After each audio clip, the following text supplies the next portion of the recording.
sheekha waxaan weydiinayaa gabar la meher xaday waalidkeed oo jooga oo haddana uur ku soo baxay maxaa lagu samayn karaa maxaa meher labaad ma lagu celin karaa waa la meher xaday waalidkeed oo jooga la meher xaday haddana uur baa lagu arkay waxayna tiri ninkaana i mehersaday ilmahaana uurkaan ii yeelay waalidkii muxuu samayn karaa ilmahaas meher labaad ma cusbooraysiini maxaa la samayn sheekhuna meher xadka shareecada khalad buu ku yahay meher xadku guur ma aha maxaa yeelay guurka qarsoon culimmadu waxay isku waafaqsan yihiin uusan saxsanayn nebigeennuna wuxuu yidhi sal alla alayh wasalam haweenay kasta oo guursata weli la'aan guurkeeda waxba kama jiro waxba kama jiro waxba kama jiro guur marka la qarsanayo oo weligii laga qarsanayo oo qaraabadii laga qarsanayo oo lala dhuumanayo waa xatooyo waay tuugnimo waay wax tuugnimo ku yimidna shareecadu ma asixiso saxna ma aha arrintaas soomaalida dhaqanka u ah ee ku badan wax shareecadeennu ogoshahay ma aha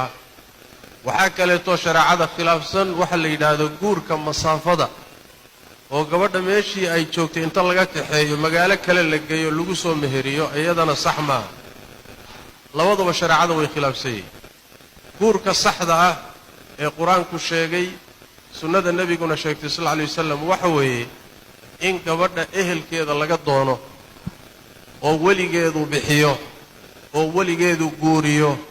oo iyadii ninkay guursanaya raalli isku noqdaan oo isku qancaan oo markhaatiyo loo sameeyo oo guur la og yahay oo cad uu noqdo kaasaa guurka saxda ah hadday dhacdo marka oo khaladkaasi dhaco oo ay isugu galmoodaan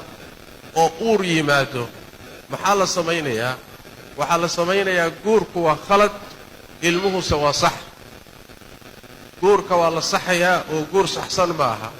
laakiin ilmaha lama dhahayo waa garac lama dhahayo ilmaha waa ilmo saxa leanna ilmuhu sidiisaba wuxuu sax ku noqdaa labada ruuxee isu galmoonaya hadday rumaysan yihiin inay xalaal isugu garmoonayaan intaasaa ilmaha nasabka siinaysa oo ilmuhu uu ku qaadanayaa nasabka aabbihii laakiin labada ruux waxa dhex yaallay isku arkeen ee isugu galmoodeen ee ku wada seexdeen ee guur saxa maaha guurka waa la burinayaa hadday rabaanna dib baa laysugu guurinayaa ilmuhuna aabbihii buu ku abtirsanayaa oo ilmo saxa buu noqonayaa masaladaasi sidaas waay